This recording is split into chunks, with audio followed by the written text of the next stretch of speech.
Dan kita dah sediakan macam contoh ada alert kan, bila ada signal baru kita tengok. Itu adalah antara salah satu sistem kita. Bukannya bila anda jadi full time trader anda kena tengok chart daripada pagi sampai malam. Itu baik jadi hamba chart, bukan jadi trader. Itu pun kena betulkan. Jadi kalau anda tengok kat sini kan, misi kita adalah kita nak betul-betul buat orang supaya dalam setiap rumah kalau boleh ada satu trader. Sebab apa?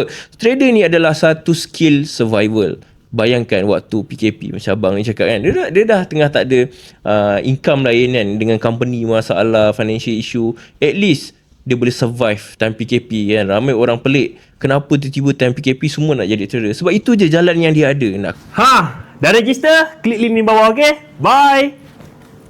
Keluar tak boleh kan, nak pergi berniaga pun tak diizinkan.